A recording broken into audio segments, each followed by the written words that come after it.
Марија Монтесори за мене е еден храбар и интелигентен лик. Зошто храбар? Затоа што времето во кое што таа живеела и работела е период кога постоела полова дискриминација, а таа, како жена, успеала да се вметне во општеството, да заврши 2 факултета и од двете области да ги спои во едно и да развие своја метода за работа со деца, која што ја расширила широм светот преку отварање на своји училишта. Принципите кои таа ги поставила пред 150 години се користат и до ден денес и се повеќе се изучуваат. Омилена Монтесори реченица ми е помогни ми како да го направам тоа сам. Според неа, наставниците се помагачи, а не подучувачи. Односно, наставниците ја следат работата на детето и неговото напредување, и тие помагаат само онаму каде што гледаат дека треба да се вклучат во нивната работа. Околината во која што работат децата секогаш треба да биде добро подготвена и организирана и материјалите треба да бидат на дофат на детето за тоа да може самостојно да го избере материјалот и потоа да го врати на местото од каде што го зел. Марија Монтесори изработила толку прекрасни материјали кои што ги има во секојдневниот живот и кои секој еден родител може да ги користи и да ги употребува за работа со децата во својот дом.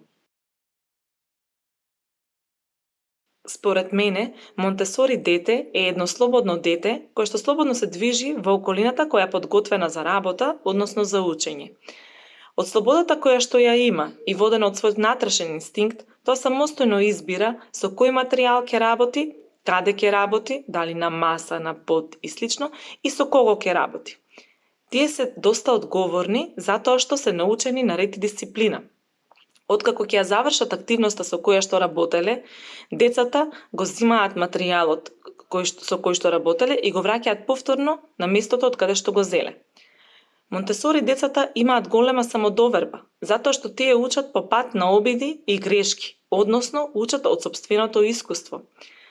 Самите Монтесори материјали се изработени на тој начин што имаат контрола на грешка, па децата самите може да увидат грешката што ја направиле без некој да им посочи на тоа.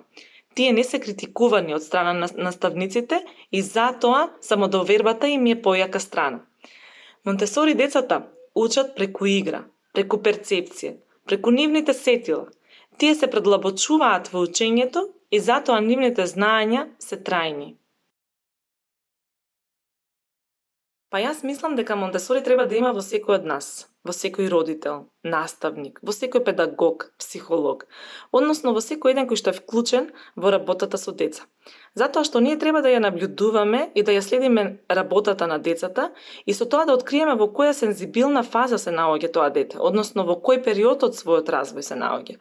И според тоа да ја обезбедиме околината за работа според фазата во која што се наоѓа детето, за да работи.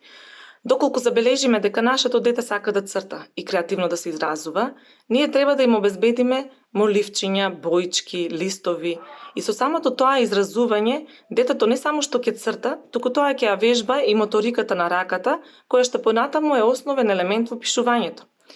Ние наставниците не треба да бидеме тие кои што ќе им наметнеме на децата што треба тие да учат и да знаат.